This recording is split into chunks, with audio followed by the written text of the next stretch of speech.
confront. We fight.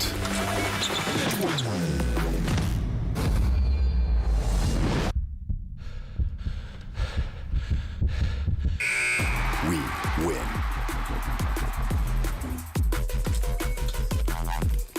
For you, we never lose. We never give up. Medical Korea.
네, 여러분 메디컬 코리아 2025 곧 시작하겠습니다. 이제 장내 정리를 해주시면 바로 개막 행사로 인사를 드리겠습니다. Your Excellencies, ladies and gentlemen, will now commence the opening ceremony. So please now be seated. Thank you.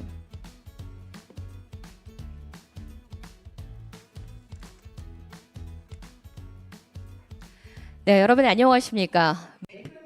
Good morning, ladies and gentlemen. Welcome to the opening ceremony of Medical Korea 2025. I am the Master of Ceremonies. My name is Lee. And ladies and gentlemen, good morning and welcome to the opening ceremony of the Medical Korea 2025. Before we begin this session, please note that this session will be conducted in Korean, but we do provide simultaneous interpretation service in English. So please set to channel 2. Thank you very much for your cooperation. 네, 다시 한번 이렇게 Thank you very much again for being here with us today. I sincerely welcome all of you to Medical Korea 2025. You might know how important this event is. Medical Korea 2025 is an international event that leads the global medical industries, and it is an important opportunity for us to have international medical trends exchanges and expand our global networks. and we create industrial synergy and strengthen competitiveness through international medical trend exchanges and expansion of global networks. We prepared various programs, including the opening ceremonies, forums, business meetings, and G2G events as well. Now, let us begin the opening ceremony. First of all, let me introduce the VIPs who are here with us today. As I introduce each of them, please give them a warm round of applause. First of all, we have Lee Ju-young, member of National Assembly from Reform Party. Welcome. Thank you very much. We are also joined by Park Min-soo, the Vice Minister of the Ministry of Health and Welfare. Please give him a big round of applause. Thank you. We have Dr. Cha Sun-do, the President of the Korea Health Industry Development Institute. And we have His Excellency Alexandru Rafila, the Minister of Health from Romania.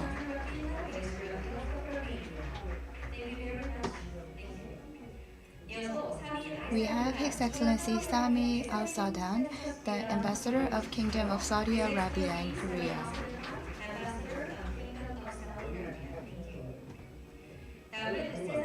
We have His Excellency Cesar Armeneanu, the Ambassador of Embassy of Romania.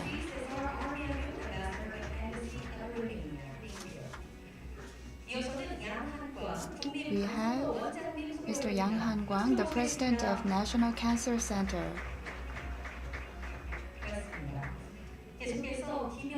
We have Mr. Kim Young-tae, the President of Korea International Medical Association and the President of Seoul National University Hospital. Thank you very much. We have Mr. Park Seung-il, the President of Seoul Asan Hospital. Please give him a warm round of applause. Thank you very much. And we have Mr. Koo Jong-won, the Director General at the Bureau of Tourism and Sports from Seoul Metropolitan City Government. Thank you very much.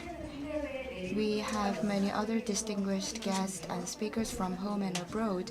My sincere apologies for not being able to introduce every distinguished guest due to time constraint. Now we have to begin Medical Korea 2025 with the opening remarks. We are going to invite Mr. Cha Sun-do, the President of Korea Health Industry Development Institute, for opening remarks. Please welcome him with a big round of applause.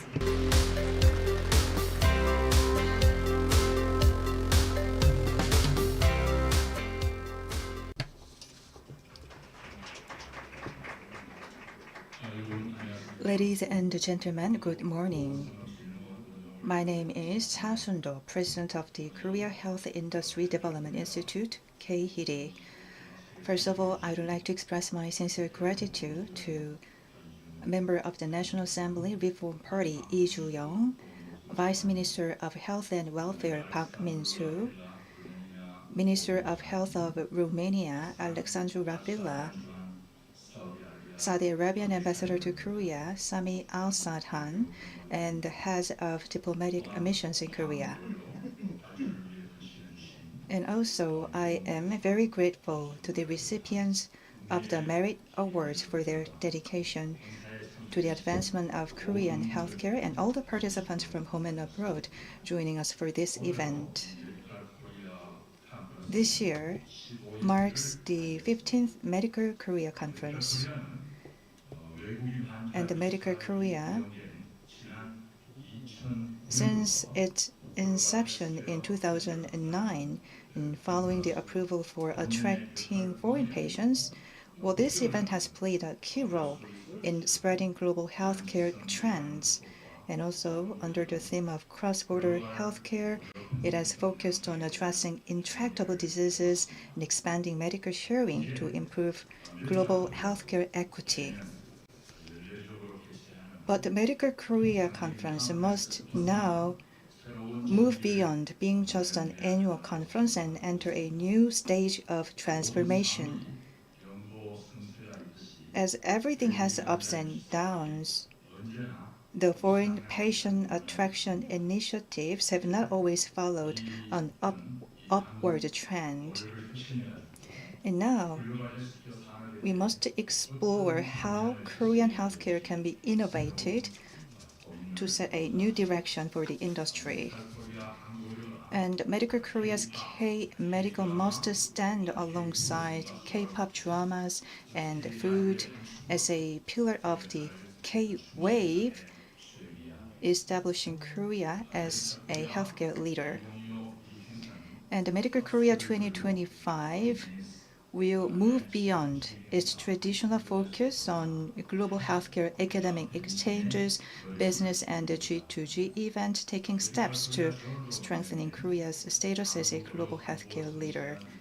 So first, we are going to establish and run the Medical Korea Zone. And especially this year, we'll mainly operate the K-Beauty Zone, Hospital Promotion Pavilion, Local Government Promotion and Industry Pavilion, centering around the domestic institutions. However, starting next year, we plan to invite leading international medical institutions to foster collaboration with Korean healthcare providers, transforming it into a global business hub. So I hope for those exploring the AI-driven healthcare convergence and innovation, the keynote speeches and forums will be a very meaningful experience.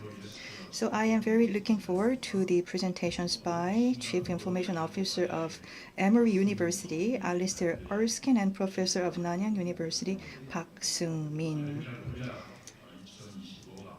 So I hope that Medical Korea 2025 will not just be another annual conference, but rather be recognized as the definitive Bible for AI-driven healthcare convergence and innovation. Thank you very much. Please welcome President another big hand. 말씀해주신 것처럼 벌써 저희가 15번째 생일을 맞이합니다. This is the 15th anniversary of Medical Korea 2025. Let us give him another round of applause. He explained about the meaning of Medical Korea and emphasized the necessity for the direction of Korean medical industry for the future. Thank you. Next, we are going to listen to the welcoming remark of His Excellency Park Min-soo, the Vice Minister of the Ministry of Health and Welfare. Please welcome him with a big round of applause. Good morning, ladies and gentlemen. I am Park Min-soo, the Second Vice Minister of Health and Welfare. I would like to extend my sincere gratitude to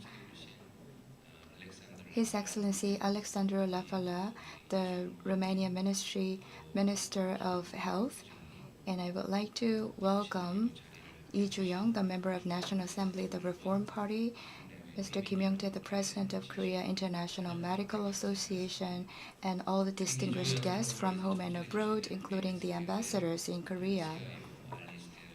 And my sincere welcome to Professor Alessier, and I would like to welcome Professor Park Seung-min from Nanyang Tech University as well. And I would like to thank President Cha Sun-do of the Korea Health Industry Development Institute and his staff for preparing for this event.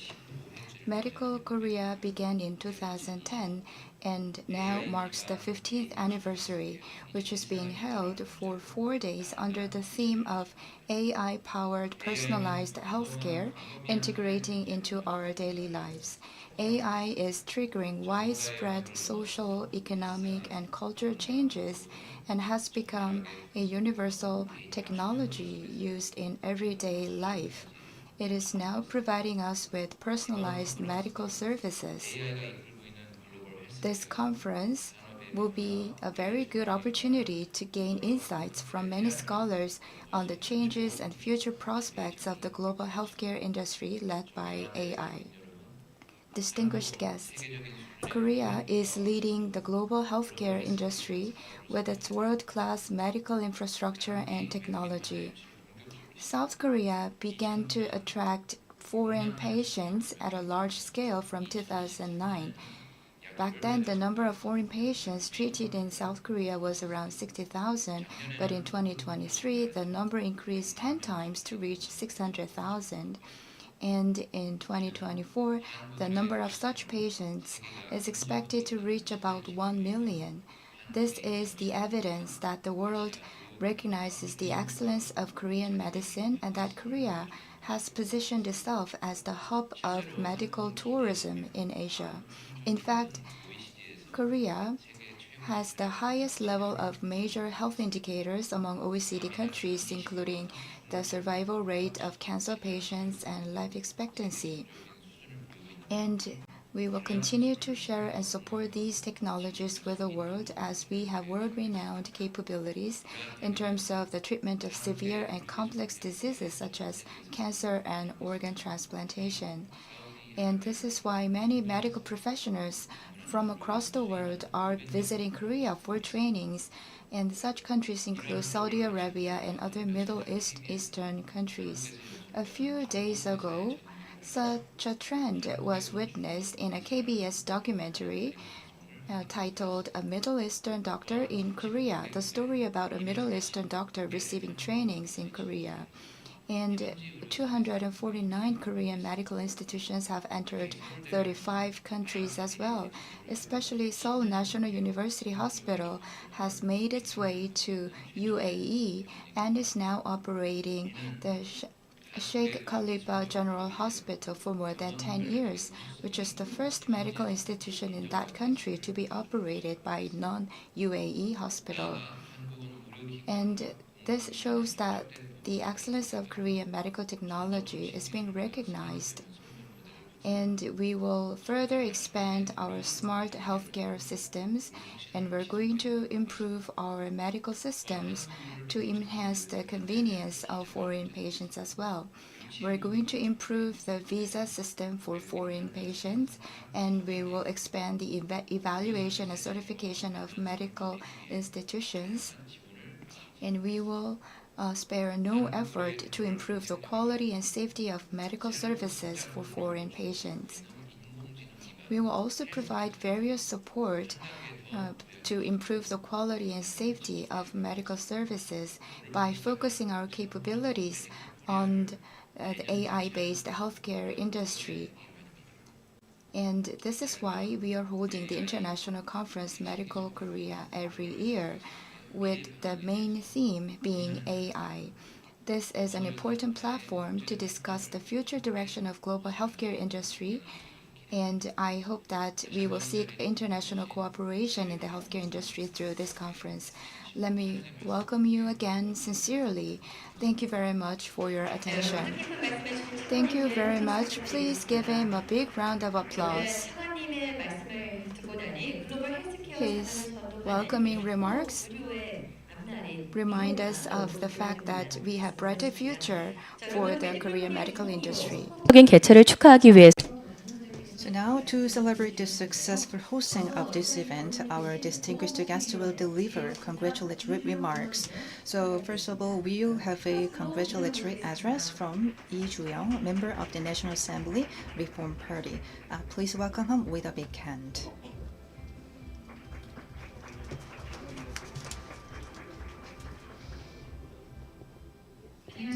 Ladies and gentlemen, my name is Lee Ju-young, and I am member of the National Assembly Reform Party.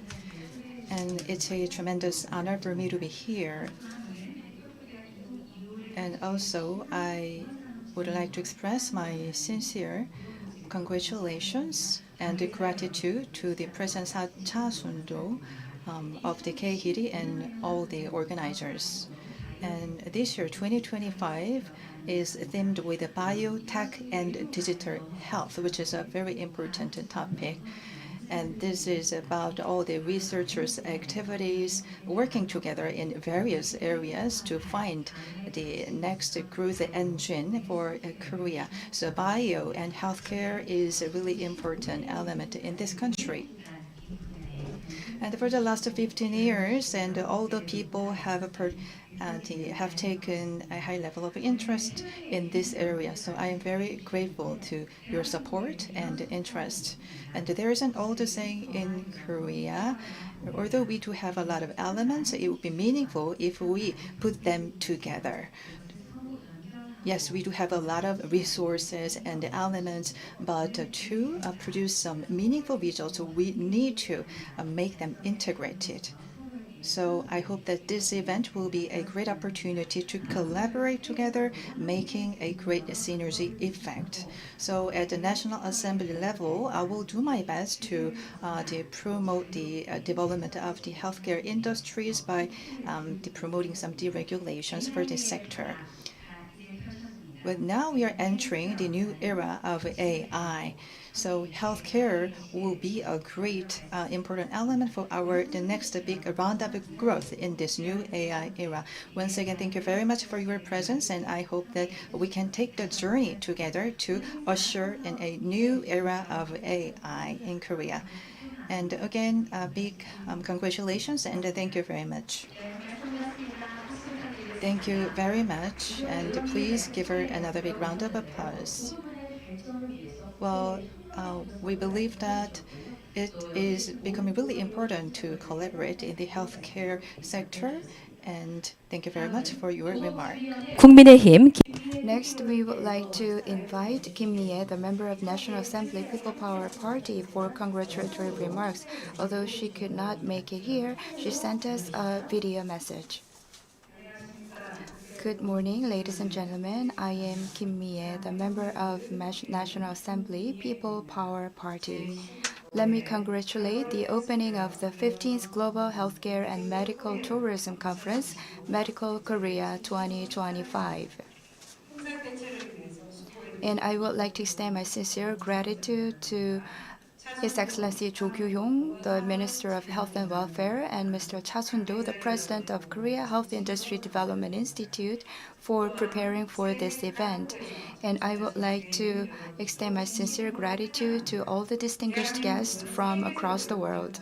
Korea has world-renowned medical technologies and medical health care professionals. Korea has played the very important role in the global healthcare industry, especially we attracted foreign patients to Korea, and many Korean medical industries and companies have made their way to the overseas market. This is very important task for Korea, and we need to enhance the development of medical industries, and Medical 2025 will be a very important opportunity for us to find solution to better improve the future of our industry.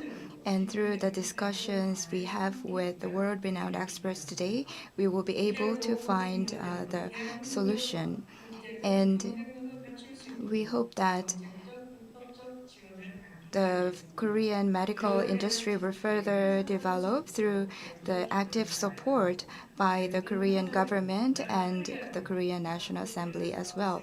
We're going to implement such policies, and we will also improve the policies to further improve the healthcare services for all people, including the foreign patients as well. Let me congratulate again the opening of Medical Korea 2025 with all my heart, and I wish all of you good health and happiness. Thank you very much. Thank you very much. Please give her a big round of applause. She sent us the message congratulating the opening of Medical Korea 2025. 더불어민주당 And then next we'll hear congratulatory remarks from Kang Sun-woo, member of National Assembly Democratic Party. Though she could not join us in person, but she sent a video message, so let's take a moment to hear from her. Good morning, ladies and gentlemen. I am the Kang Sun-woo, National Assembly member, Democratic Party. A big congratulations on the opening of Medical Korea 2025. And I am thankful to the Ministry of Health and Welfare and the Korea Health Industry Development Institute for organizing this event. AI-driven personalized healthcare is the key to the future of medicine. In precision medicine, cancer treatment, AI-enabled innovations will enhance public health and boost competitiveness.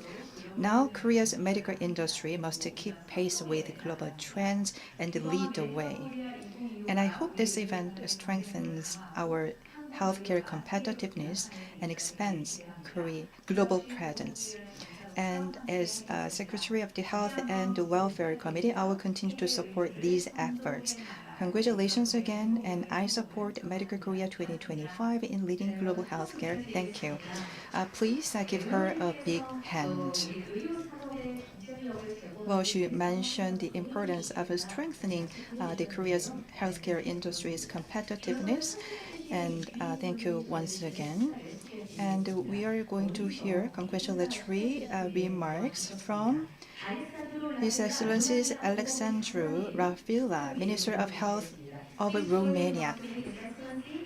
Rafila, Minister of Health of Romania. 여러분 다시 한번 큰 박수 부탁드리겠습니다.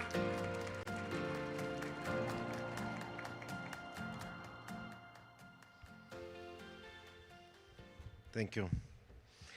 Thank you very much, Honorable Vice Minister Park Min-soo, Honorable Mrs.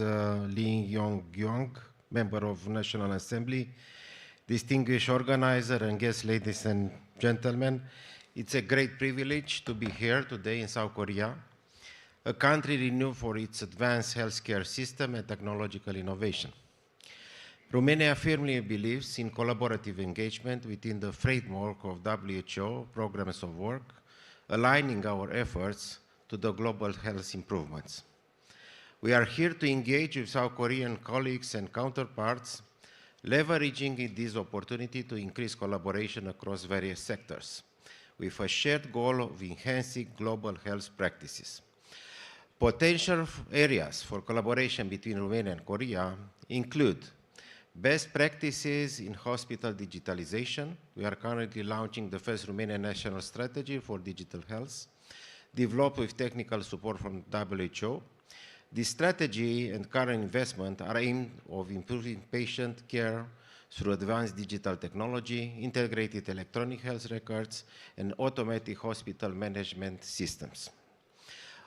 Recently, the EU regulation for health data space has been published and outlining the process of implementing this important European initiative in the following years. We welcome the exchange of expertise and best practices with Korean institutions eager to adapt proven solutions to our healthcare ecosystem. Investment opportunities in pharmaceutical and medical equipment. Romania presents significant investment potential in the pharmaceutical sector and medical equipment manufacturing supported by EU regulation and incentives for innovation and development.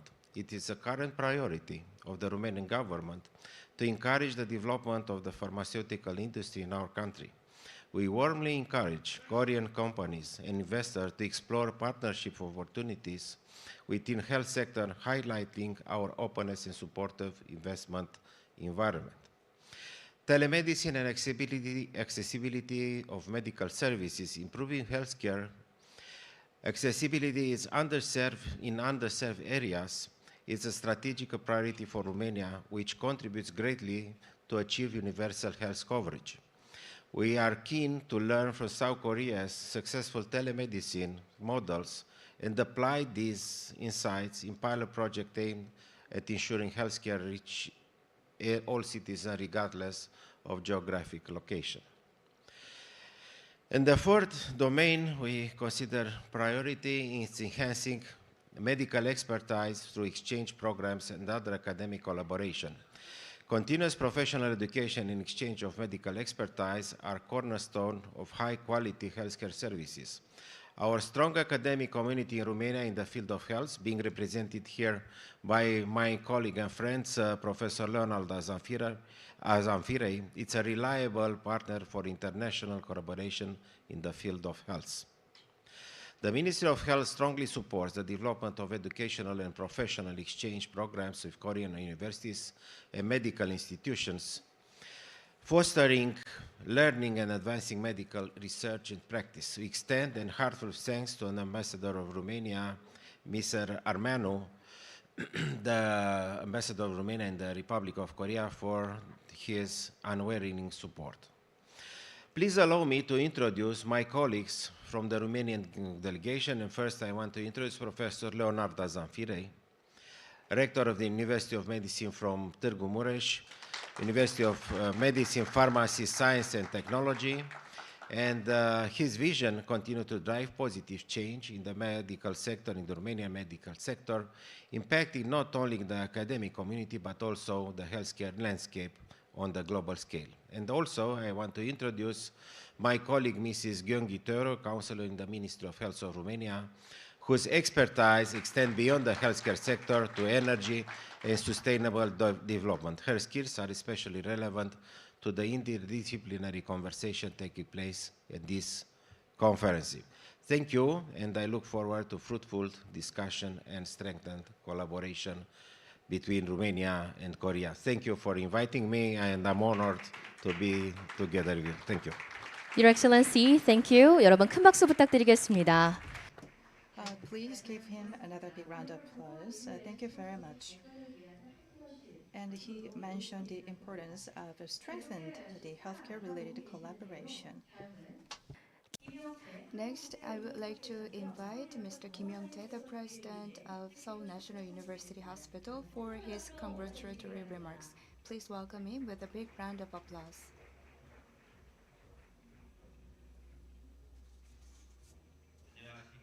Good morning, distinguished guests. I am Kim Young-tae, the President of Korea International Medical Association and of Seoul National University Hospital. My sincere congratulations for the opening of Medical Korea 2025, the 15th Global Healthcare and Medical Tourism Conference. Let me extend my gratitude to Vice Minister Park Min-soo of the Ministry of Health and Welfare and President Cha Sun-do of the Korea Health Industry Development Institute. Let me extend my sincere gratitude to Lee Ju-young, the Member of National Assembly, and His Excellency, the Minister of Health from Romania, and distinguished ambassadors to Korea, and all distinguished guests from home and abroad for being here with us.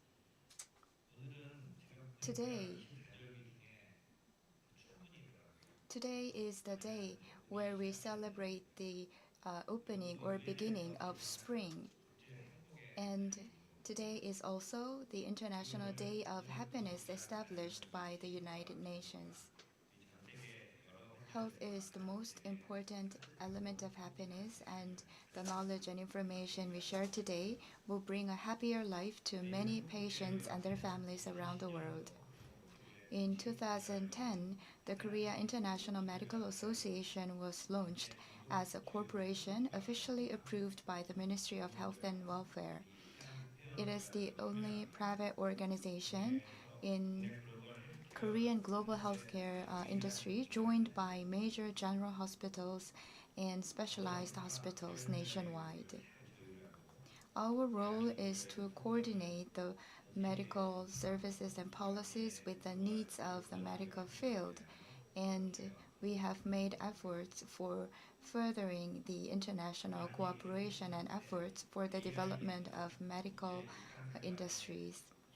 AI has become part of our everyday life. As you might know, you might already feel that AI is deeply integrated into your everyday life. In the area of bioscience and medical science, AI is also deeply embedded. This is why the subtitle of the conference is AI-powered personalized healthcare, integrated into our daily lives. Now, with the development of AI, patients across the world will be able to experience the quality care of the Korean medical industry. I hope that through this conference, we will share the latest information about global medical industry and healthcare trends and seek international cooperation with each other. Let me congratulate the opening of Medical Korea 2025 again, and I would like to thank all the distinguished guests for your participation in the event. Thank you very much. Please give him a big round of applause. Thank you very much for all your remarks. We're going to move on to the next session. Medical Korea has continued to communicate with the patients and who feel anxious about care they receive, and we give them hope for a healthier future. We will now proceed with the ceremony of delivering the plaque of commendation for the persons taking the lead in promoting medical care. Let us meet the ambassador who will promote the true meaning of the spirit and the spirit of medical Korea to the world. It is Oh Sang-wook, the national fencing athlete. He won 2 gold medals at the 2024 Paris Olympics last year. He will promote Korean medicine more widely. And unfortunately, he was not able to attend today due to his schedule, but he shared with us how joyful he is through a video message. Let us meet him through the video message. Hello, nice to meet with you. I am Oh Sang-wook, and I am really honored to receive this plaque of commendation. I wanted to be in the field and congratulate the opening of the event, but I couldn't because of my schedule. Now, Medical Korea 2025 is now being held successfully, and I wish for the success of this conference. And I hope that we're going to share global healthcare and innovation trends through the conference. I'm going to do my best to promote Medical Korea. Please give him a big round of applause. He was not able to come here due to his training schedule, but we wish success for his future. 산업 활 And next, we will proceed with the Merit Awards ceremony, recognizing organizations and individuals who have made a significant contribution to enhancing Korea's national competitiveness in healthcare. And before proceeding with the awards ceremony, we asked our family members and colleagues to present a bouquets or take photos after the opening ceremony. So there will be 2 presidential commendations, 3 prime ministers' commendations, and 17 Minister of Health and Welfare commendations. And the presenter would be Vice Minister of Health and Welfare, Park Min-soo. So please give him another round of applause as we invite Vice Minister on the stage. So let's begin the Merit Award ceremony. So we will present the presidential commendations first. So I will introduce the awardees. Well, first, congratulations, Mr. Kim Boo-seok, President of Hyundai Hospital.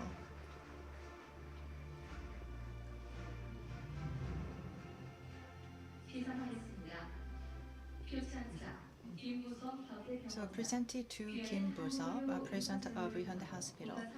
In recognition of his outstanding contributions to advancing the development of national healthcare industry, this commendation is awarded. March 20, 2025, President Yoon Suk-yeol.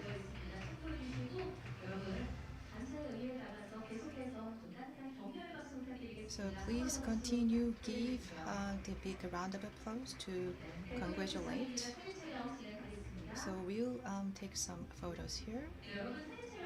오늘 받으신 When you take the photo, please open the commendation you received today.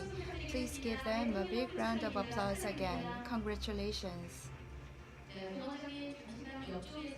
Could you stand, could you remain on the stage?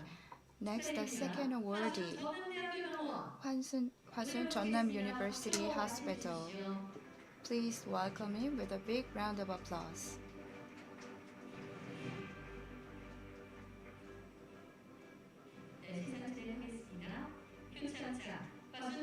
Plaque of commendation. Hwasun Jeonnam University Hospital, in recognition of your contribution to the development of national medical industry, we present you this commendation. Acting President Choi Sang-mook, congratulations. Please give him a big round of applause. They have made great contribution to enhancing the status of the Korean medical industry, And we're going to take a commemorative photo together with the Vice Minister. And please open the plaque of commendation. And congratulations to these two awardees. Please give them a big round of applause. Thank you very much. And we're going to take a group photo now. The two awardees are now going to take a group photo. So please smile. These are the awardees of the presidential commendations. Thank you very much. Vice Minister is kindly requested to stay on the stage. 국무총리 Now we'll proceed with the Prime Minister's commendations, which will be in total of 3. So let me introduce the awardees.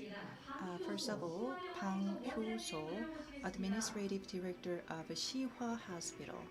Big congratulations, and please give him a big round of applause. Presented to Bang Hyo-so, Director of Sihwa Hospital. In recognition of his outstanding contributions to advancing the national health industry, this commendation is awarded. March 20th, 2025, Prime Minister Han Dok-soo. So big congratulations for being awarded the Prime Minister's commendation. So we'll now take a photo, so please give him another big round of applause. Congratulations again. So we'll take the photo.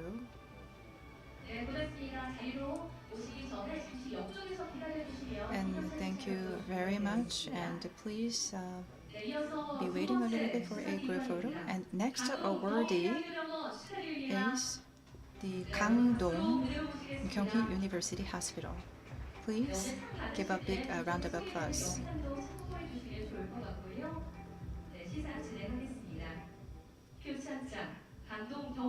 Presented to Gangdong Gyeonghi University Hospital in recognition of its contributions to advancing the development of the national healthcare industry, this commendation is awarded. So big congratulations.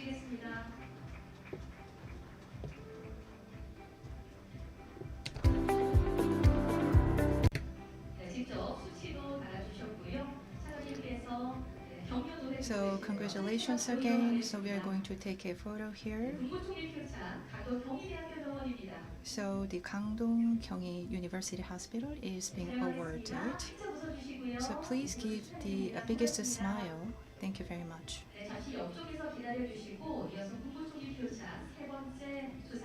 And I will introduce our third awardee. Congratulations, the Gyeongbuk National University Chilguk Hospital.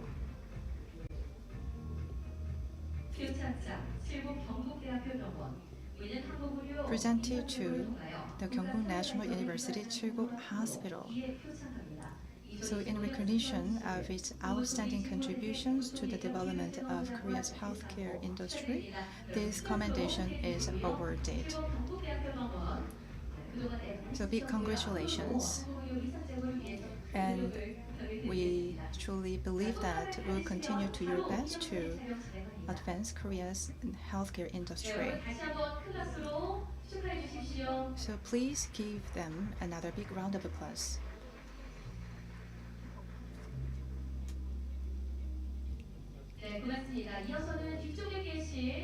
And thank you very much. And we are going to take a group photo.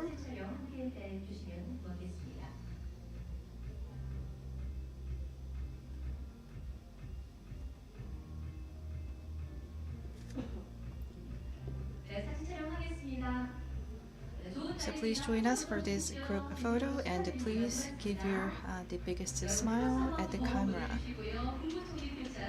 Big congratulations. And thank you you very much, and please go back to your seats.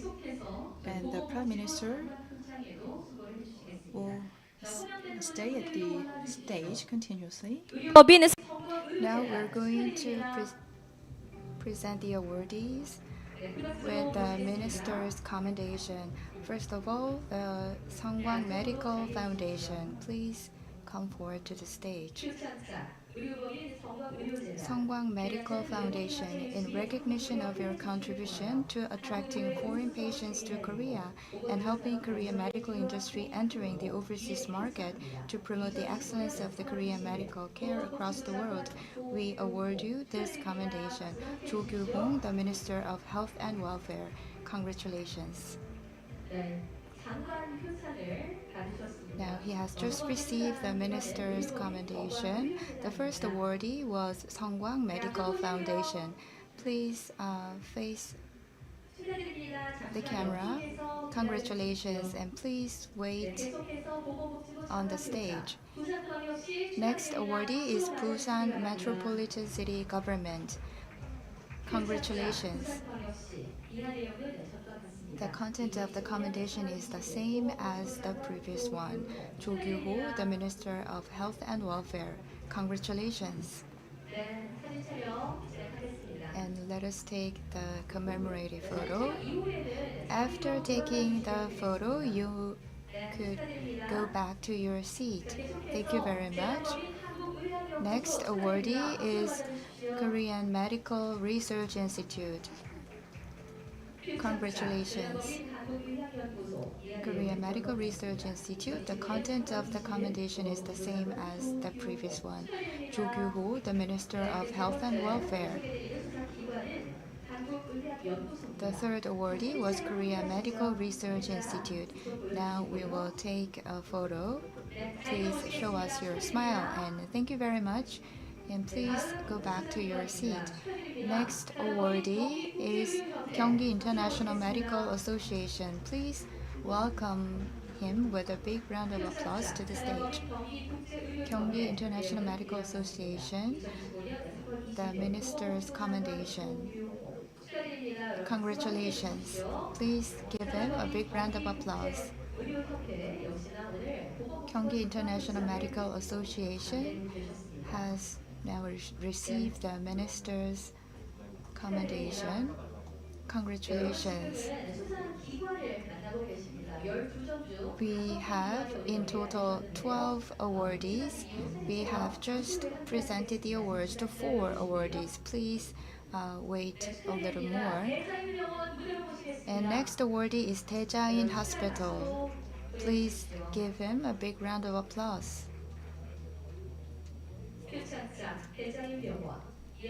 Commendation of the Minister of Health and Welfare. Congratulations. Please give her a big round of applause. We have now presented these commendation awards to the 5 awardees, and they're taking a commemorative photo. And altogether, we will take a commemorative photo again. Please step forward.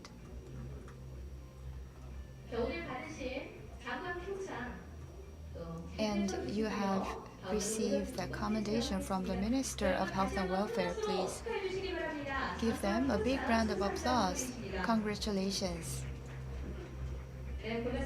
Thank you very much. And Vice Minister, please stay on the stage. Next, we're going to award the commendation to the individual awardees. First awardee is Kim Nam-chul, the President of 365MC. Commendation, Kim Nam-chul. The content of the commendation is the same as before. Please give him a big round of applause. Thank you very much. After taking the photo, please stay on the stage and wait for other awardees to receive the commendations. Next awardee is So Soon-young, the Senior Manager of the International healthcare team of International St. Mary's Hospital of Catholic Kwangdong University. Content of the commendation is the same as before. Congratulations. In recognition of this hospital's efforts and contribution to the development of Korean medical industry, we presented this award. Next, Lee Young, the International Medical Cooperation Team Head at Suncheonhyang University Hospital in Bucheon. Commendation, Lee Young. Content of the commendation is the same as before. Congratulations. Team head Lee Young has also exerted great efforts for raising the status of Korean healthcare across the world. Please wait on the stage. Park Kyo-rim, the head of the International Medical Training Team of Korea Health Industry Development Institute. Congratulations. Commendation, Park Kyo-rim, the International Medical Training Team Head. The content of the commendation is the same as before. Please give the team head a big round of applause. We will take the individual photo with the flowers.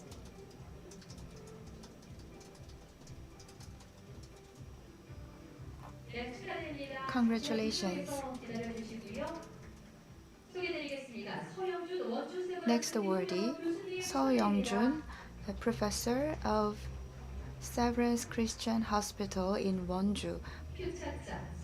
Commendation, Seo Young-jun, the professor of Wonju Severance Christian Hospital. Content of the commendation is the same as before. Congratulations.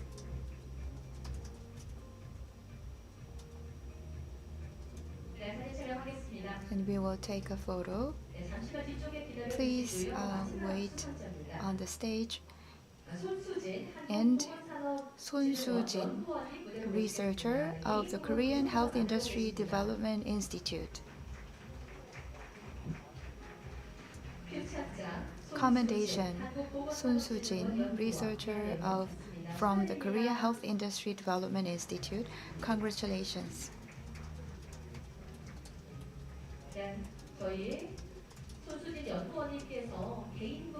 Researcher Son Soo-jin is one of the individual awardees of the Minister's Commendation.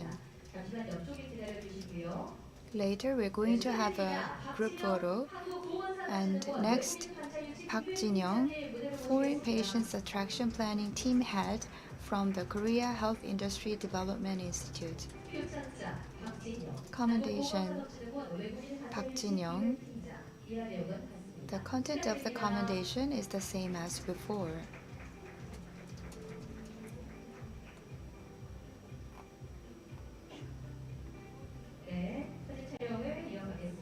And we will take a photo.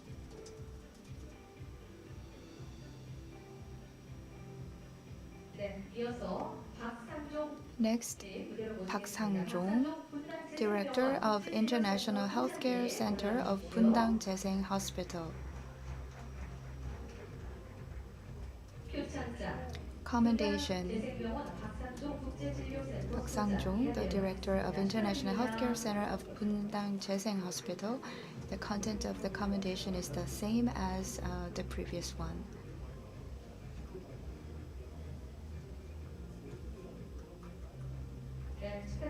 Congratulations. Next, Shin Ji-ae. The Shin Ji-ae is from the Clinic of Seoul, Gangnam Clinic of Seoul National University Hospital. Content of the commendation is the same as the previous one. Please give her a big round of applause. And please take a photo.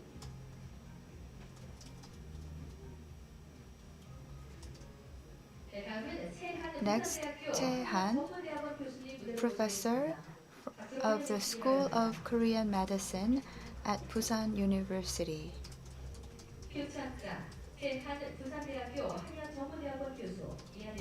Content of the commendation is the same as the previous one. And we will take a photo.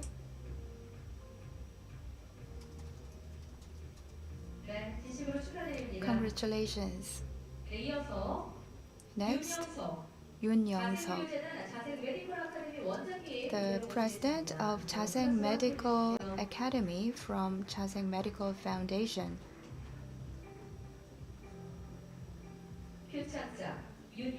Minister's commendation, Yoon Young-seok, the president of Chaseng Medical Foundation.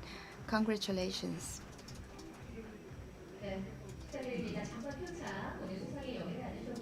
So these are the honorary awardees of the minister's commendations. Congratulations. Last but not least, we have Kim Dong-kwan, the UM from Seoul Asan Hospital. Please welcome him with a big round of applause. Commendation from the Minister of Health and Welfare. Content of the commendation is the same as before. Please give him a big round of applause. And we're going to take the group photo with the Vice Minister and the awardees of the commendation of the Minister of Health and Welfare.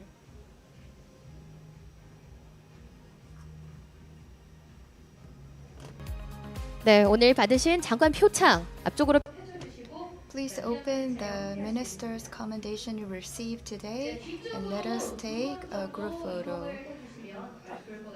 Please step backward and take the commemorative photo, please. 네, 좀 밀착해 주시고요. Please stand closer to each other. Let us give them a big round of applause again. Congratulations. And you may now go back to your seat, and Vice Minister, please wait on the stage. We will take a commemorative photo with distinguished guests. 네, 무대 두 번째. So we'd like to invite all the participants on the stage for a group photo. The stage follow the guidance of our staff members. 네, 무대 위로 올라와 주시길 바랍니다. 이렇게 저희 메디컬 코리아 2025 개막식에 맞아. So this is almost the end of our opening ceremony for the Medical Korea 2025, and we are inviting the older guests sitting in the first and the second row to the stage for a group photo. 자, 사진 촬영은 두 So we are going to take the group photos twice. So please give the biggest smile at the camera. So first photo shoot, please make huge smile towards the cameras. 여러분, 첫 번째 사진 촬영입니다. 자, 앞쪽 카메라 봐주시고요. 활짝 웃어주십시오. So we are going to take a group photo. Please give your smile at the camera. So please give them a big round of applause.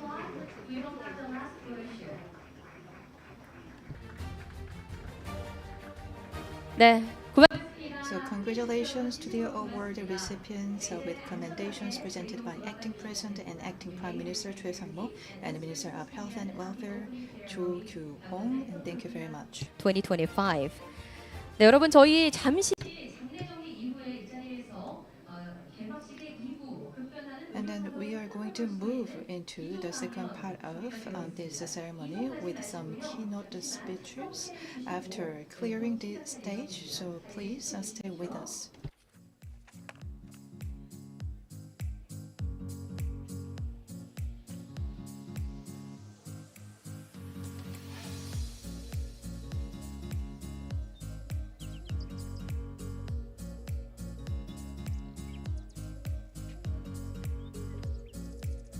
네, 여러분 이석하지 마시고 자리에 착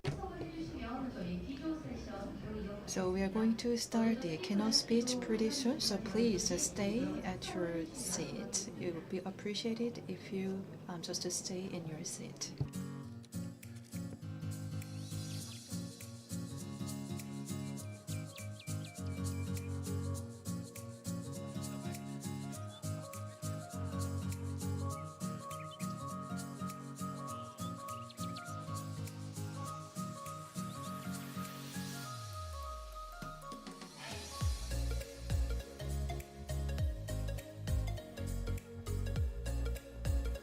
네, 여러분 모두 착석해 주시면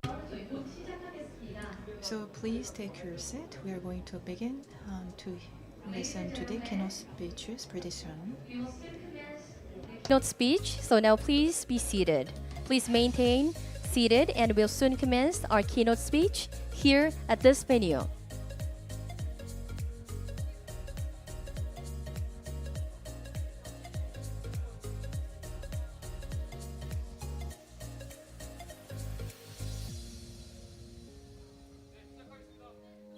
네, 여러분 모두 자리해 주시면 고맙겠습니다. So ladies and gentlemen, please remain seated and look forward to the upcoming keynote speeches. So again, please remain seated. So after concluding all the keynote speeches, you might have time to take photos. Please be seated.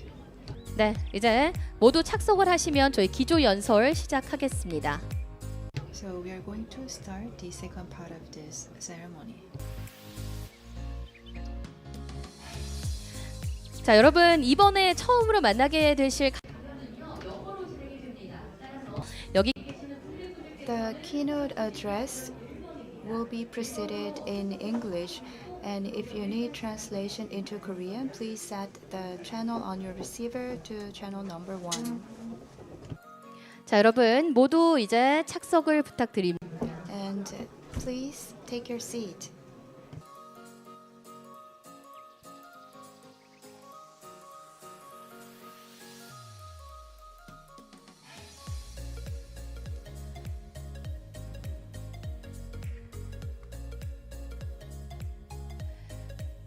네, 다시 한번 여러분 협조 안내 드리겠습니다. 모두 May I have your attention, please?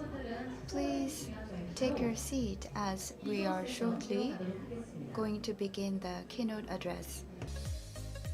네, 이제 좀 준비가 된 것 같습니다. 첫 번째 Now we have set the stage for the keynote address session.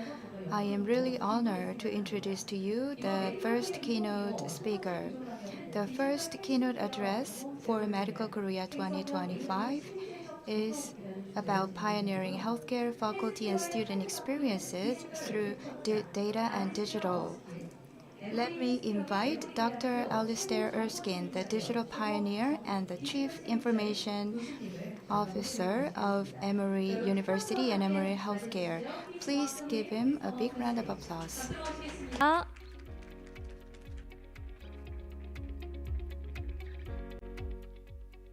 Thank you and good morning, everybody. My name is Alistair Erskine. I'm a physician. I'm an internal medicine and pediatric physician that wanted to have more of an impact than one patient at a time, which is kind of why I went into technology. Now I'm the Chief Information and Digital Officer for Emory Healthcare, which is a health system in the southern part of the US that has dozens of hospitals, clinics, and everything you'd imagine in an academic medical center. I'm going to talk to you today about our digital transformation journey. I want to say I'm very grateful for being invited. My primary purpose here is to learn from you and also just to share what we've come across. As you know, in the US, most of the hospitals have been fully digitized. Over 95% of the hospitals are on electronic health record systems, and as such, use AI as part of everything that we do. So, like I imagine a number of hospitals and health systems here in Korea, we have a goal of improving lives and providing hope to our patients. And we do that by, of course, providing the best possible care and by making access to those healthcare services as easy as convenient for patients. And we do that with innovation and technology. Now, just imagine for me this journey of this gentleman who's looking to have care taken care of throughout his life. On the y-axis, you see the level of care. And as that person goes along in life, he goes up and down that axis, meaning he at sometimes may be well and be taken care of at home, and sometimes get very sick and end up in the hospital. Now, our healthcare delivery system is not organized to perfectly match what the patient needs. In fact, if you look at this oversimplified way of saying home, clinic, acute, which is a nursing home, and hospital, you notice that there is some potential for unwarranted utilization of healthcare, meaning sometimes somebody will end up not going home when they could go home from the hospital because they don't have the care at the home that they need. Or worse, is sometimes unmet care needs where somebody chooses not to go to the hospital even though they should because they don't want to go through the process of getting admitted. So what we're trying to do with technology, with AI, is to better approximate what the patient and the healthcare delivery system can offer with digitized systems and with AI and large language models. So what I'm hoping to be able to convince you today is with the application of this technology that we can do a better job. Now, oftentimes people say, well, what is digital health? What does that mean? Well, obviously it's things that can improve access. It's making it easier for people to participate in their care. It provides home options to patients when they need care. It also helps doctors make better decisions in terms of adhering to treatment. It also anticipates what a patient will do. Sometimes we even use the weather pattern to decide if patient is likely to show up for a clinic appointment.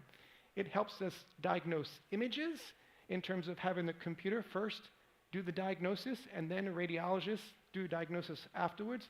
And it helps us automate all the things in healthcare, remedial tasks that can be done by a computer instead of a human. And of course, when you digitize systems and when you're looking to take care of a whole population, it's helpful to have all that data to be able to look horizontally across that population instead of one person at a time.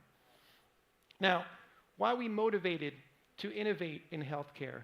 Well, we constantly, no matter where we are in the world, are trying to improve lives and provide hope. That mission drives us.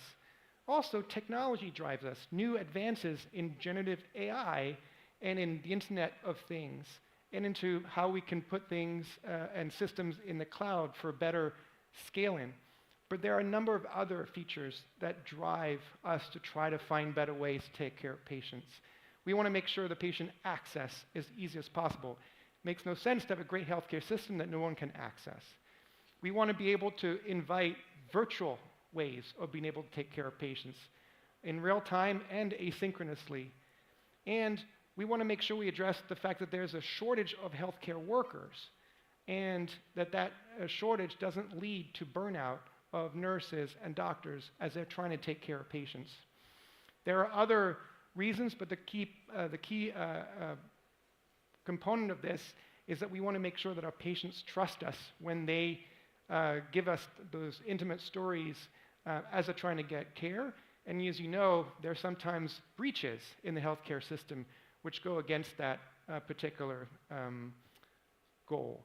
Now, the way we organize things at Emory is quite similar to the way that folks organize healthcare delivery from a technical perspective around the world, is focusing less on the technology and focusing more on the experience that we're trying to change. What is the patient experience that I really ultimately want? The care team experience, including the doctor and the nurse. The researcher experience to make it easier to find the right patients for clinical trials. The student experience, if we're a university as well, so we think and worry about students. All of this sits with partnerships with a number of different vendors, obviously, and a data system and an infrastructure to be able to support that. So what are the challenges? What are the barriers? Why isn't it that all this technology that we have available to us today isn't happening right away? Well, I will say that we've come a long way. This was a system I used about 20, 30 years ago. It was a mainframe system. It had a light pen. You had to touch the screen. You know, things have gotten a little bit better, right? The systems have modernized. But despite the fact that they've gotten better, we still have these technologies that permeate healthcare. People are using fax machines, pagers, telephones, even CD-ROMs. You can't even buy a computer that uses CD-ROM anymore, yet we still, at least in the US, give out CD-ROMs to patients when they have imaging studies they want to take home. These remain in the healthcare system.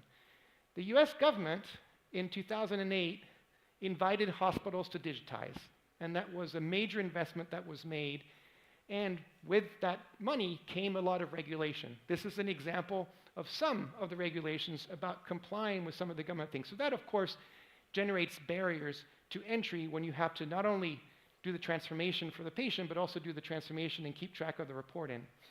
And like I was talking about, there are breaches, and those healthcare breaches aren't slowing down. In fact, every year, they continue to increase the number of people that are affected.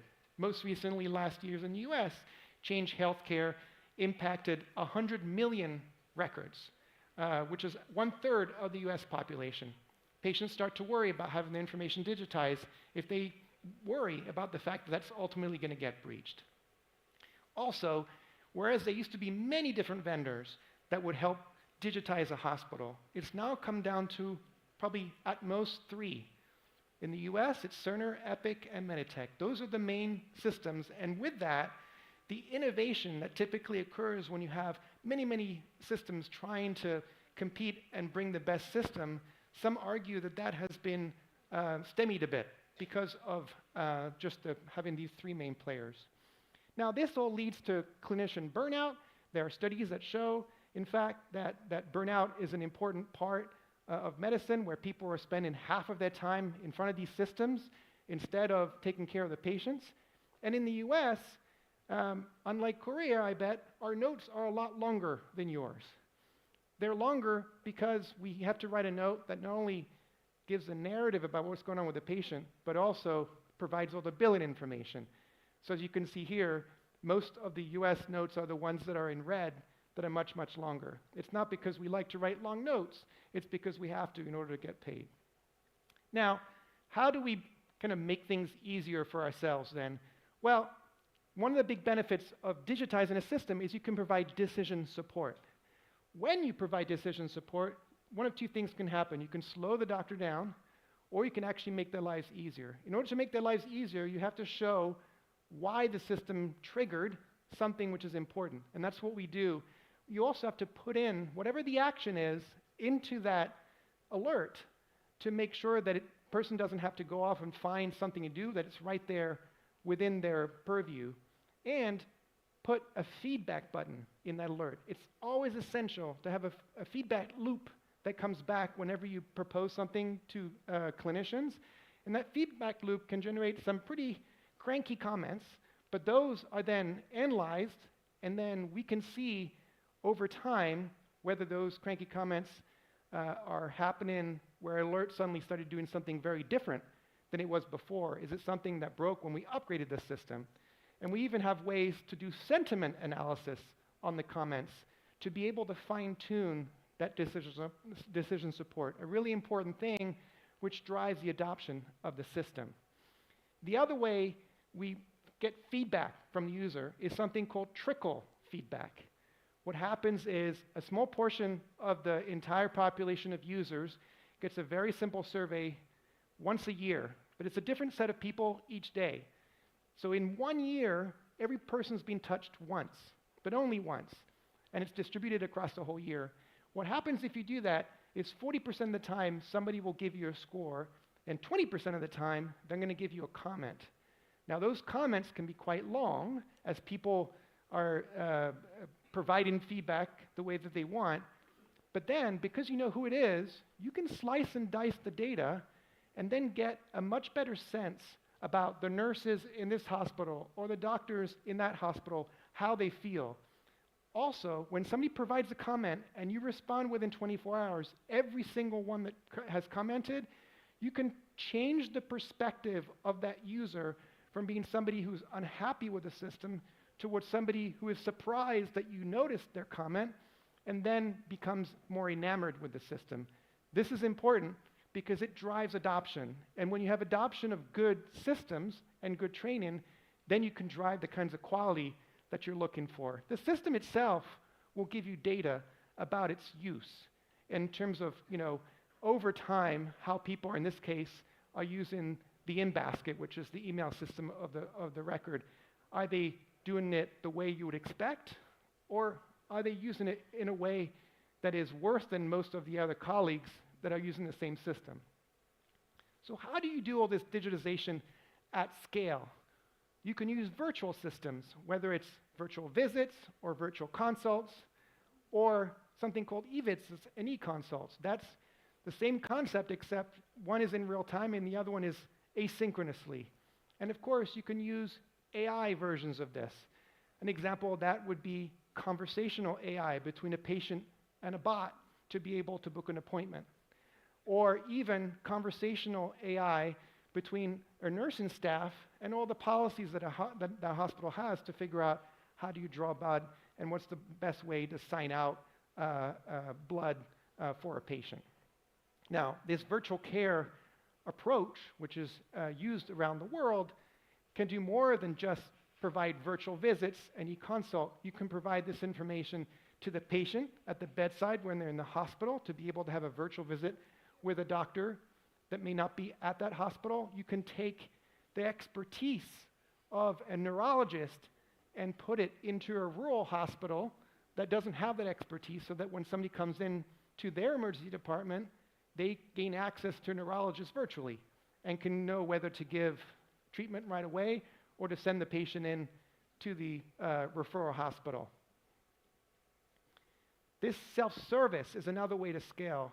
The patient is highly motivated to be able to be participatory in their care, and therefore, if you can give them a venue to book appointments, to ask questions, to self-triage, to understand about the procedure they're about to have, they can consume this on their own. There doesn't need to be a human involved in that. This is a way of being able to scale.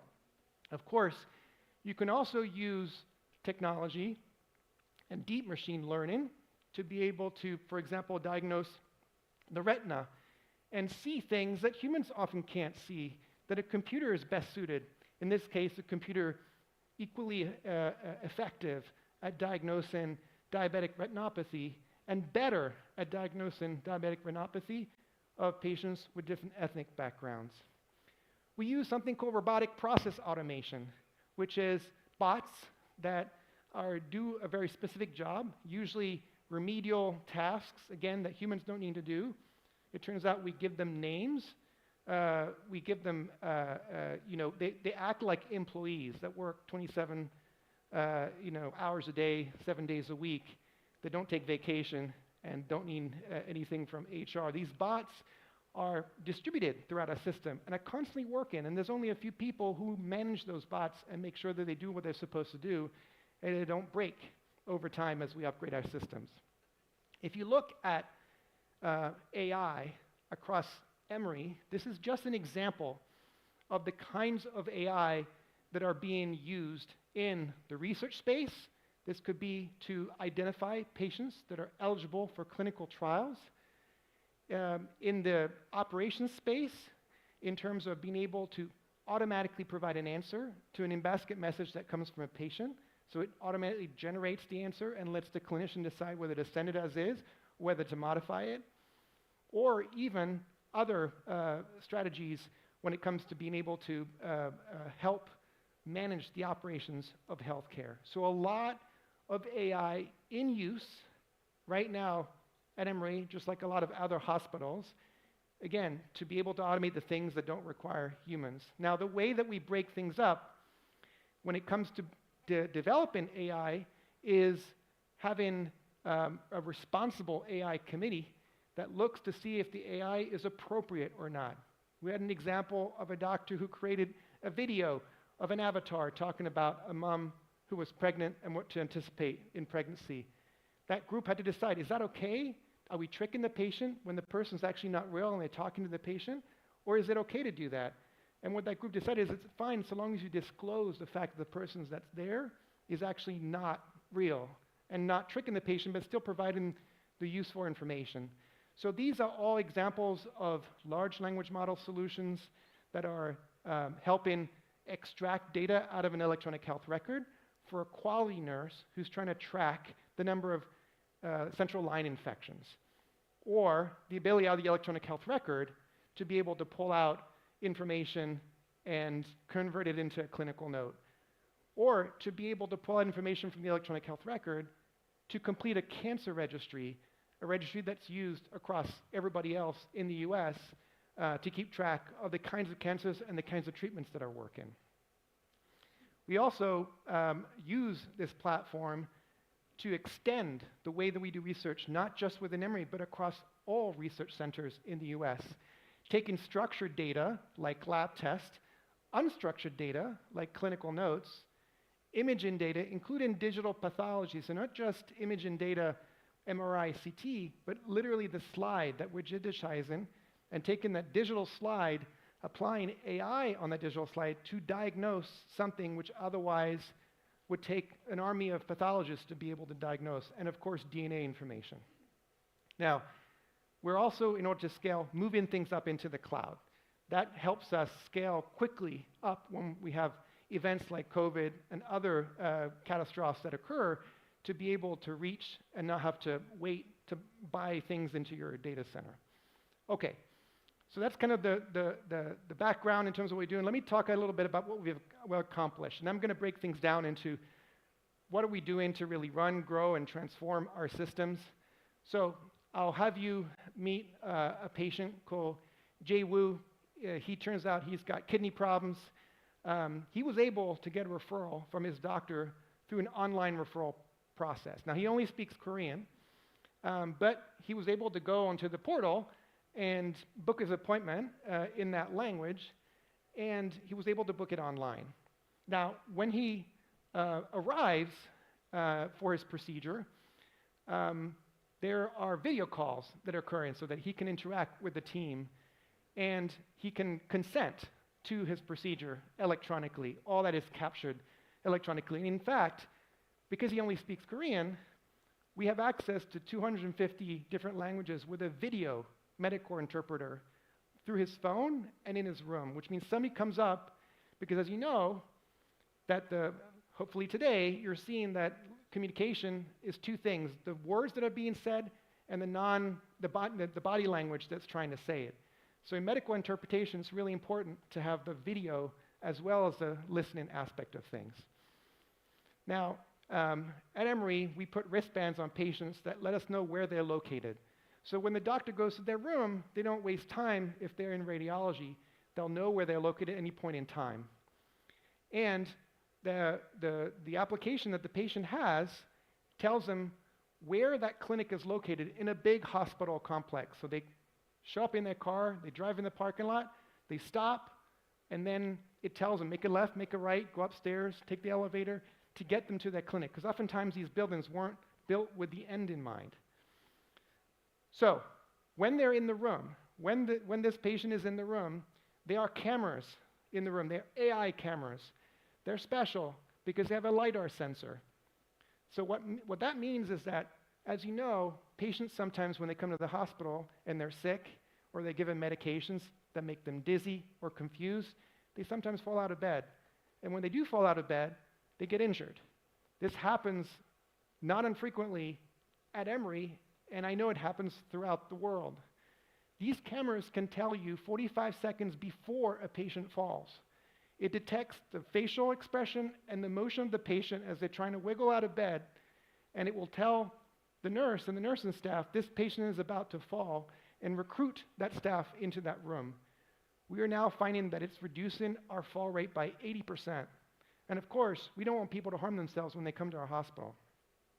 In addition to that, the other thing that we're doing is when the doctor and the team comes into the room to talk to the patient, we want all of that captured immediately and created into a clinical note. So we use something called ambient listening to be able to capture that conversation. Now, the cool thing about ambient listening is while the patient's talking in Korean and the doctor is speaking in English, ambient listening is able to capture all the different languages and generate an output, which is a clinical note in English or a summary of what's going on in Korean for the patient.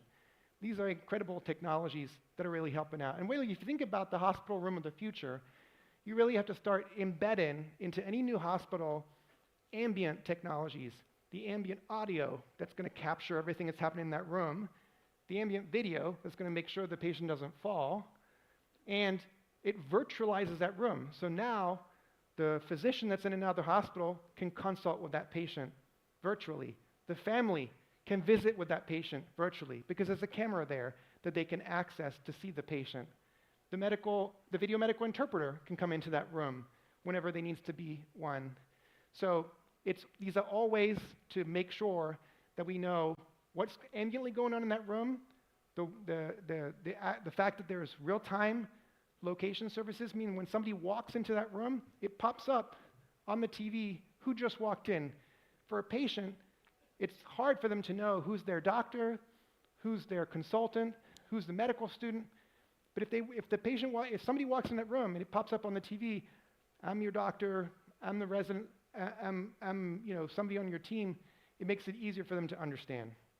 So these AI cameras are a new model of care, virtualizing care inside a hospital, making it easier for the nurse to take care of the patient because a virtual nurse can help discharge a patient when the nurse on the unit is busy running around taking care of others.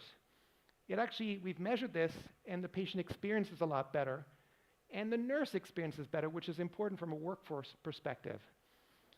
This is the ambient listening I was referring to in terms of being able to listen. We've done this in the outpatient space. We've done this in the emergency department. We're now trying this for the very first time in the hospital environment, and the next place we're going is in the operating room. We want to put these ambient technologies in the OR to detect, did timeout occur? How many sponges went in? How many sponges came out? When did the procedure end? Did anybody break sterile field? All of that can be detected with ambient technologies. I know you have something called Samsung Hospital here, and I'm looking forward to visiting it. When you come to the States, you'll be able to come to Apple Hospital. This is the first hospital on the planet that only uses Apple technology. Every nursing unit has an iMac. Every hospital room has an Apple TV. The computers on wheels are Mac Minis. It's an attempt to try to replicate what you've been able to replicate here by trying to use one kind of technology that typically doesn't enter healthcare. Now, the irony about using Apple in healthcare, which is new, is when big problems happen, like there was a cybersecurity attack or there was a problem with something called CrowdStrike last year, none of the Apple devices were affected. And in fact, people were trying to find them to try to continue to work. So interesting new approach. Anyway, when our patient finally gets better, we know how much his medications will cost him out of pocket. Rather than just prescribing something and not knowing. In the States, they get to pay very different amounts depending upon what you prescribe. And all of that is electronically sent to his pharmacy. And of course, there's a number of things that he can get after his visit from checking the portal. Now, the provider himself is a surgeon who needs to do the actual operation and can manage the timing in the OR by swapping time that he has with his colleague in something called the OR marketplace. He also doesn't spend as much time answering messages in the in-basket because those messages are automatically answered by the computer. All he has to do is review them. And when he's looking at the slide of his patient with kidney cancer to make sure he's actually removed everything, he's looking at a digitalized slide in real time with AI that's looking at the edges and the margins to detect to see if there are cancer cells. This is a way for him to work in a much, much better way. In the way that we collect data within the system, we use biomedical device interface, which means the pump that is there giving fluids to that patient is pre-programmed by the order that's put in the computer. So if I put an order for something like Levafed in the computer, it's the order that goes to that pump and pre-programs the pump, and all the nurse has to do is say start. He or she doesn't have to program, the pump in a very complicated way. The computer does that for them. And whatever gets infused into the patient, that information goes back automatically into the electronic health record. We also use these patches on patients. So instead of waking them up at 3 o'clock in the morning to get their vital signs, we actually just put a patch on their body and let them sleep. And we can still collect those vital signs every 5 minutes, which is better for the patient. So, because we want this technology to be accessible not only to the people in our hospital, but also to the people in our community, we are now able to embed a link of our system into all of our community referring providers. So they're in their own system, and it won't be the same as ours, but while they're in their system and they want to refer a patient, order labs, or do other things, they can click that link, and within half a second, that information flows and pulls all the information of ours into their system, because we do something called single sign-on, and we do something where patient context is there so that we actually can link that patient to their records and pull that information. That is really useful if you want to try to get rid of fax machines in healthcare, because that's otherwise the way people communicate. Now, I'm going to leave you with this last slide, and it's to say that there's evidence-based medicine for about 10 to 15% of everything that we do. That means randomized controlled trials are only a small portion of what drives medicine. The rest is our experience, which is why you call it the practice of medicine. But we've been collecting information about patients for decades, but we don't necessarily access that information in real time. We now have a new way of accessing that information. We call this practice-based evidence. All the data that we collect, the mountain of data that sits behind, we're now able in real time to tap against this data. Here's an example of it's a tool that allows me to go to my data and ask a question that hasn't been asked before in the literature. And it gives me demographic information. It breaks down the question into the component parts, the discrete component parts, and gives me an answer that I can rely on. And that answer is dependent upon what happened to other patients like that patient over the past couple of decades. And it gives you, in a matter of a minute, basically your question, your summary, and all the data that comes from that. This is a breakthrough in the way that we practice medicine. As you can think about, once you've digitized everything and you collected this information, you want to be able to make sure in real time and clinically relevant time, you're able to access all that information. Practice-based evidence is an adjunct to evidence-based medicine. So with that, I'll leave you with questions. Thank you so much for your attention and time.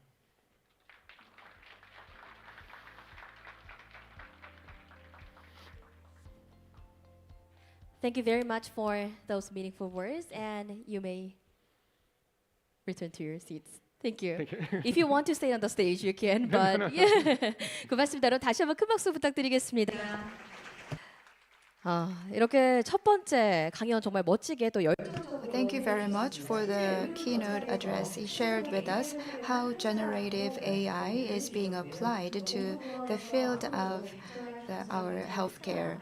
And we really agree with the big potential of the growth of the medical industry through AI.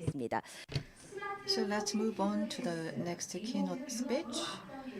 Smart Connected Health Integrating AI-Driven Insights for Precision Health will be covered by Professor Park Seung-min from Nanyang Technological University, Singapore. Please welcome Professor with a big hand.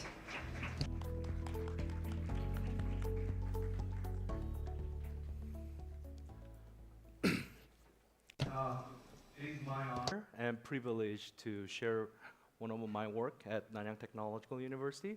I'm Professor Seung-min Park in the School of Chemistry, Chemical Engineering, and Biotechnology. And by courtesy, I'm an assistant professor at Lee Gong-chan School of Medicine at Nanyang Technological University. Okay, so before we started, I want to show you some of the movie clip here. So this is called The Island. Directed by Michael Bay, who's very famous for the Transformer. And as you can see, the main character, Ewan McGregor, was awake because of the erratic REM slam. But that is already monitored by this wearable device, right? And what happened is the computer system in the room is already scheduling his medical visit. Take a look at it. And it says that wellness evaluation will be happening at 8 o'clock in the morning. And the very first thing that he's going to do is urinate onto the urinal bowl. Then what happened is, in real time, in situ, there's a screening method actually going on. So it detected sodium excess. So after seeing this nutritional control, what happened is this information is transferred to the Lincoln's meal acceptable factory choices here. are fruit, oatmeal, and any type of bran.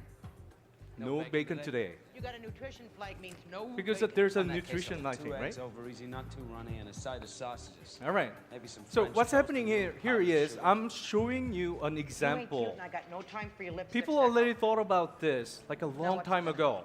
This is from the 2005 movie depicting a society in 2019, which is Surprised me. like 6 years ago, right? They're imaging this kind of society. So, and the next one is, I'm gonna give you the one example too. This physician is called Pyeonjak in Korean. In Chinese, it's the Bian Chue. So he was the most well-known physician in the history of China. He was very known for his ability to rescue almost dying people from the death. So emperor asked him a question. You have 3 brothers, and all 3 brothers are doctors. Whose skill is most, highly regarded? And his answer was striking. So his eldest brother cured illness before the symptom appeared, so that the patient didn't know they have a disease or not. The middle brother treated early, preventing serious complication. But third one is most famous because he can almost like revive the almost dead people. But I can see that modern medicine moved closer to the eldest brother's approach right now. So more prevention and the more early detection of the disease is not a central theme of the medicine. So before I started, I am a co-founder of the Canaria Health, which expedite the commercialization of the technology that I'm going to introduce you. And this presentation contains a sensitive material, so viewer discretion is advised. All right, so first of all, I'll talk about the why I'm working on this specific field. So I'll talk about the framework change in the entire healthcare system, which is called precision health. Second, based on this precision health framework, I'm going to introduce the newly emerging technology based on the AI, continuous health human health monitoring. How I can implement it is inside of my talk. And then I'll introduce how this technology will evolve into the next generation technology in healthcare. And I'll give you the summary. In 2015, in his State Union address, President Barack Obama delivered this State Union address talking about the Precision Medicine Initiative. It is recognized by the notion delivering the right treatments at the right time, every time to the right person, which means that even though we have a same disease, treatment can be different because we're so unique to each other. That's like a main theme of the precision medicine. So the government actually funded Dr. Eric Topol with a $200 million. They start with 1 million patient data to establish a precision medicine initiative. It is called All of Us Initiative too. But interestingly, we still have challenges in biomedical research. We don't have enough focus on the health itself. By definition, healthy state means that it's free from illness. It's kind of exclusive definition rather than definite definition, right? So we don't have any focus, not much focus on the health itself, followed by the not enough focus on the prevention, early detection either. So that actually brings up another issue. Transition between health and disease state is poorly understood right now. So we don't know how it actually comes from. So lack of significant time, like a time series information is also lack right now. So, and all the hypothesis driven, like funded by NIH, they specifically focus on the specific mechanisms, such as P53 genes, gene suppression, how it actually happened. But we don't actually understand how the biology, sociology, environment, and the decision making can do the interactions that can actually enhance the healthcare. We don't have enough focus on that. So in 2017, Stanford University School of Medicine proposed another framework of the healthcare, which is called the precision health. Precision health is different from precision medicine because precision medicine is reactive to disease manifestation. But precision health is more proactive and personalized healthcare. It is recognized by the notion we want to make healthy people healthier. Then, obviously, we want to focus more on the prevention and early detection via longitudinal monitoring of an individual. At the time of the conception, the precision health started. So we can take some little bit of embryo, then we can do the genetic screening. And that will give us the risk assessment to all stages of the life. And combining with the family history and the socioeconomic factor, we can see the risk assessment of old age of the time. The best example of the precision health is an actress, Angelina Jolie. She did the genetic screening almost like 10 years ago, more than 10 years ago, and she found that she has a BRCA mutation. That actually elevates her chance to get a breast cancer, almost like a 90% to 95% of her lifetime. So which is a serious, the life-threatening condition. So she decided some radical approach to her health, mastectomy. So that's a far extreme example that I can say of the precision health. So instead of doing such a radical procedure, we're trying to provide a customized monitoring tool, such as implantable, wearable, and biomarkers with a smart home system and the imaging modality. So in those imaging modality and all the wearable device, we will receive tons of data from the daily routine. Then we can use the data analytics with the pattern recognition, machine learning approach. Even we can establish a digital twin model. Then after that, we actually relay this information to the intervention. Then where the precision medicine will work on that event. All right, so we always compare with the jet engine industry. Jet engine already have a couple of hundreds of sensors. In real time, they monitor temperature, pressure, revolution per minute. It will generate 1 terabyte per plane per day. It is continuously monitored by the headquarters, and anything happen, the engineers can revert it back to the normal. That's how the jet engine industry is working on.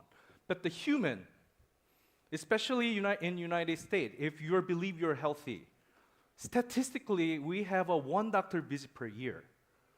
So we say that it's kind of limited, infrequent, and possibly insufficient surveillance of the human body. So that may lead to the significant, the drawback in terms of the healthcare. So as I mentioned, we're trying to provide the technological innovation. So wearables are now like flooding into like academia from the academia in like industrial sectors. In our lab was developing a smart bra technology. Whenever you're wearing it, we're trying to scan it to see that if there are any chance of having malignant cells over there. And wristband, I have an Apple Watch. It can measure your ECG effectively. And your shoes, it can measure your cadence, impact force, balance, contact time, distribution, you name it. And the contact lens, example by the Google. They developed glucose sensing contact lens, but they actually discontinued in 2018 because of the issues. And the breath analysis, you can even have some kind of smell from your lungs, gastric parts, and that may lead to some kind of early detection of disease too. And in Caltech, they developed a smart mask to detect this kind of VOC analysis. And electronic skin, electronic tattoo, that may actually lead to another level of innovation. And conventionally, we have implantables, cardiac pacers, cardiac monitors, or oxygen monitors, and everything. But there's one of the biggest issues. So user adoption and compliance may be one of the biggest hurdle. Because you have to persuade people to wear it, to use it regularly. So especially, I can give you a good example. I have an Apple Watch that can measure my ECGs, electrocardiogram. But it actually cost me 30 seconds of my time. For the first few of time, I use it, but later that, I don't use it that much often. Even though I have a huge interest in my health. Because it's kind of burdensome for me. So we're proposing more passive way to monitor human health. So passive means you don't have to do a thing. We don't want to interfere with any kind of user's behavior. So we're trying to make an automobile that can detect any kind of, the health outcomes in here. And the bathroom, we have sleep sensors, we have mental health apps available, and maybe we can actually have a sensor for the medication compliance. Or we can, so Samsung and LG is releasing a smart refrigerator. You can have a log on your dietary habits, right? So it can give you the quality of food and the dietary habit. But one of the biggest area that we're focusing on is that can we have an access to the human derivative materials? So that actually lead us to the research onto the urine and stool, which I was focusing on for the research, smart toilets per se. All right, so anything that we can measure quantitatively, we call it digital biomarkers. So it's a physiological, biochemical, and behavioral data. So anything that you measure, like how many steps you have, how's your quality of your steps, if you can quantify it, we can measure it. Then we can use a predictive modeling, machine learning models to make a health pattern recognition and the actionable response determination. So we believe that digitization of any kind of events, human-related events, will give you the digitalization of disease management that will eventually lead to the digital transformation of healthcare. So I was part of this Project Baseline. Project Baseline is a bold initiative by Stanford Medicine, Duke Medicine, and the Google, and I was a data scientist for that for a while. So we're trying to longitudinally monitor for 10,000 participants, seemingly healthy population, over 4 years of time. And we spent $30,000 per participant and $700 million in total. My boss was really proud of this because it was one of the biggest funds that ever actually given to the academia. And interestingly, Stanford also invested on the $40 million on the PHI&D center. And the PHI&D moved to the infamous Theranos building after Theranos collapsed. All right, so my focus is in Project Baseline is to develop a sensor, new type of sensor. So we come up with a smart toilet idea because it will have an access to the biomaterial that you generate every day. We always flush it away, but we want to try to utilize it for biomarkers. So urine analysis, stool analysis, and we're developing this as an ambient technology, or IoT, or IOMT, you mentioned it. And interestingly, the holy grail for the smart toilet will be the biochemical analysis. So what kind of biomarkers inside? But one of the biggest issue is that the toilet will be installed in your home setting, which means there's going to be maintenance issues. So who's going to replace all the reagent? So we focus on the strategy, the first two strategies to focus on the sustainable monitoring of the human body without doing replacing any reagent. So this is the first prototype that I actually published in 2020. So we have a urinalysis module, uroflowmeter module, and the defecation analysis module with the system integration with the user identification module too. Fingerprint scan, you can see that. So first of all, urinalysis is extremely simple. So we're using strips, like a urine strip, so which has 10 biomarkers on it. Whenever you urinated it, so we deliver it to the right place over there, and the user wet it. Then we bring it back to the house, and we calculate the change of the color. Easy. But one of the big issue is that there's an ergonomic design criteria for the female and the male. That's the biggest challenge for us. This is for the male, as you can see. So, but the Samsung, one of the subsidiary of the Samsung is working on this to make sure that the both gender use the right technology. So second one will be the uroflowmeter. So the conventional uroflowmeter is shown in here, over there, so which utilize a spinning disc. So spinning disc means it has a certain RPM, and whenever you urinate on it, what happens is it slows down. We calculate how much resistance over there, and we draw the graph. But the spinning disc cannot be installed in your toilet. Think about you have defecation events on it. While it's just spinning, there's a defecation, it's going to be a disaster. So what we are doing is, instead of using the spinning disc, we're using two camera system that captures the actual urine, and then we digitize all the voxels here. So all the voxel is converted to the volume, and we compare with it, and it has a 92% match rate. So how about the stool? Stool is kind of most difficult for me because I don't have any clue at the first time. So what I did is I actually have an interview with a 2 colorectal surgeon who specialize in colorectal area. So I asked them a question. So I have a variety of technology. How can I help you on a daily practice? And his answer was mind-boggling for me. And his very first question to the patient is that, how's your stool today? Right? That's gonna be like an everyday routine, but the patient will never memorize that. So what we're trying to do is trying to make it digitization of those memory. So what if we can use a deep convolutional neural network to classify stool into this medically relevant classification, which is called Bristol stool scale. So this is software parts. So we just simply use a camera system in a toilet. Then we take a photo of the stool. Then can we make some kind of digital biomarker out of it? Yes, we can do it. So this is the prototype. Dr. Songji Chan is working on this, and you can see that we have a small volt computer, LED strips, and the camera fixed downward to the toilet. So, and it's easy to install. Any existing toilet, we can install it on top. And what happened is this. So we have a pressure sensor. We know when the person is using the toilet, and we can calculate the first stool drop time. So that's kind of important, because if you have a constipated condition, which means you're having difficulty to pushing forward, so we can digitize those timing too. And we know that when the last stool is dropping, and we know that when the person is trying to use the toilet paper. So we can actually even define the new pathological terminology, which we call the eutenesmus.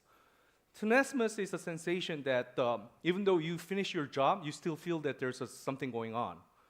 But it's always a subjective, the answer from the patient, but we're trying to digitize it. So we define it as a last stool drop to the bottom cleaning initiation. Even like a healthy participant, there's always a 1-minute break between the two. So you can see that we derive 11 digital biomarkers. So it includes the defecation timing dependent parameters, stool shape dependent parameters, and the behavior dependent parameters. So this is the video of how the AI system is working on. Can you click this? Yes. All right, so left is the actual defecation process, and the right is how the AI is working on it. AI can calculate the volume, can calculate the, the texture and color. All right, this is the new parameters that we found. All the stool dropping is following the log normal distribution with an arithmetic mean of 3.2 seconds. That's ample time that we can actually capture it. And there's a strong correlation between the Bristol stool scale and the stool thickness. And the eutenesmus, as I actually mentioned, this is a newly defined terminology that we want to digitize this subjective sensation. So as you can see, there's a gender difference between, like a significant difference between the two, and there's almost no difference in terms of the Bristol stool scale. And this is a longitudinal monitoring of a certain number of participants. You can see that yellow has a consistently low Bristol stool form scale, which indicates potential constipation over 3 weeks. In this case, we can propose a stool softener or psyllium. So light blue and the dark blue, they're actually identified as a couple, but they have a persistent diarrhea, suggesting dietary or medical intervention is needed. And we even compare with the animals. So we have a large data set of the zoological data of defecation events. So human defecation lasts 147 seconds as an average, but exceeding other mammals 12-second average. But if you just count the active defecation, 8 seconds, that matches the animal. But human adds extra behavior. All right, so this one is a little bit tricky. So you can see that we have 11 parameters, and we actually combine all those parameters in the 1981 cases. then we found that we can cluster them, which means by seeing these parameters, we can identify a person. So because it's a very person-specific. So next one is, of course, we want to utilize our smart toilet system to monitor COVID-19 in the pandemic area. So we want to collect a stool sample because there's an ongoing sewer study in New York and San Francisco. We're trying to collect it and to analyze with the PCR. So we have a 3 AI model to deploy the capturing stool. And we have an ultra-fast PCR with the collaboration of the Cryptos Inc., which we can do the PCR assay within 15 minutes. So once it's successful, we're actually giving almost like a real-time in situ results of the COVID-19 infection. So, but nowadays the pandemic is almost over, so we're moving toward to the colorectal cancer screening. So it's more like exact sciences. They're trying to give you a bucket to send it to their laboratory. But what we're trying to do is trying to miniaturize those versions, those lab into your home setting. All right. So how about this is more like a future work. So I was part of a team to prepare the Busan Eco Delta City. With the Samsung SDS. And we propose a model, digital me, which is basically a digital twin model of the human. So we covered the cardiovascular to the mental health, and we're trying to bridge the public health approach to the personalized health using the smart city infrastructure. So this is one application that you can see, and the other application is a precision space health. With the collaboration with the NASA, I was fortunate to work with them, NASA Ames Center in California, and we discussed this. So Elon Musk was announcing the manned mission to the Mars by 2019, in 4 years. So what happened is they need to make some kind of protection system to their astronauts. So we proposed this precision space health. We want to keep astronauts healthy astronauts healthier. So in this sense, you can see that there's a smart toilet. Obviously, I proposed that. And we want to see dosimetry, wristband, fundoscope, anything that can monitor human health in a spaceship that will deploy it, and we have an AI system that's going to regulate the entire the ecosystem of the healthcare. Because there's going to be latency issues. There's no real-time support from the Earth, then it has to be solely dependence work from it. So last but not least, there's always a risk about the ethics. So the one that I actually present to you resembles like a big brother in 1984, honestly. So, but the thing is, I want to challenge you. The precision health want to collect all of your data for the sake of your health, right? So it may actually collect more data than what it's supposed to be, because we don't know it yet. So it may actually contradict to the data minimization principle. But the thing is, we don't know the actual biomarker is working today, may be the valuable biomarker in the next days. We may actually, AI can see the intricate web of our health better than us. If we can feed the AI with the better data of ourselves, they may give us a really better idea. So there should be a discussion between the two. And obviously, this kind of ambient technology will confront the ethical risk and the privacy concern, as the privacy comes from the toilets, actually. And obviously, one of the most important thing is public awareness. So I want to raise this kind of research to the public. So that's what I feel I'm very fortunate today. So I was actually happy to be a recipient of 2023 Ig Nobel Prize in Public Health. In this acceptance speech, I actually challenged to Bill Gates because he was working on the hygiene of the toilet, but I was trying to focus on to persuade him the ultimate goal of the hygiene is healthcare. Okay. All right, so we have. All right, so we got covered by this and last. So we have a summary. So we're at the tipping point from the reactive healthcare model to the proactive healthcare model. So important thing is we need to have a reliable technology that continuously monitor your health. But the thing is, there's always accompanied with your ethics, privacy issues.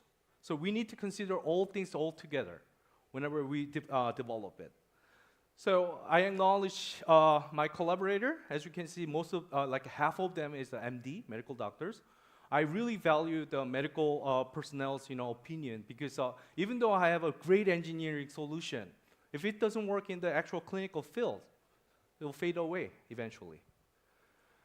All right, thank you so much. 네, 발표 잘 들었습니다, 여러분.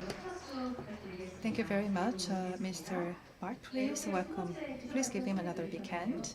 So that was a very the excellent keynote speech, and we do believe that the precision medicine will become a true standard for global healthcare. So this is the end of this morning session, and we do have various the content session in the afternoon part of this event as well. So please to be with us in the afternoon the part as well. So please enjoy your lunch.